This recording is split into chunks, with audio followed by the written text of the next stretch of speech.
It's the holiday season, and that is synonymous with reading. Earlier this year, I was volunteering for an organization called Service to Society. They do work with government school children in the interiors of Tamilnadu, and I spoke to them about books, the importance of reading, and how no knowledge is wasted. After the talk, a few of the students said, "Please share a list of books that you used to read in your school years." As I made that list, I realized that the genre that featured most in my list were detective novels, murder mysteries, and among them, of course, Agatha Christie's novels. So this video is all about connecting the dots from what we read and applying them in real life. On Jan 12, 1976, Agatha Christie passed away at her home in Oxfordshire. As a mark of respect, that night, the lights were dimmed at 2 theaters where her plays were being performed. A few months later, a 19-month-old Qatari child was admitted semi-conscious to Hammersmith Hospital in London.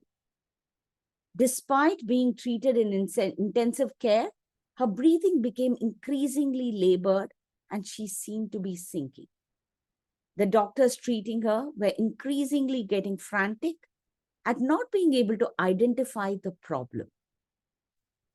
One of the nurses in attendance, Marsha, had been reading Agatha Christie's The Pale Horse, where a murder was committed by thallium poisoning, and she thought that the symptoms described looked very similar.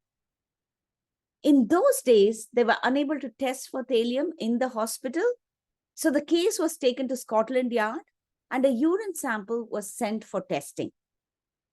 The test came out positive for thallium. The child apparently had accidentally ingested some insecticide containing thallium and after receiving treatment, luckily made a complete recovery.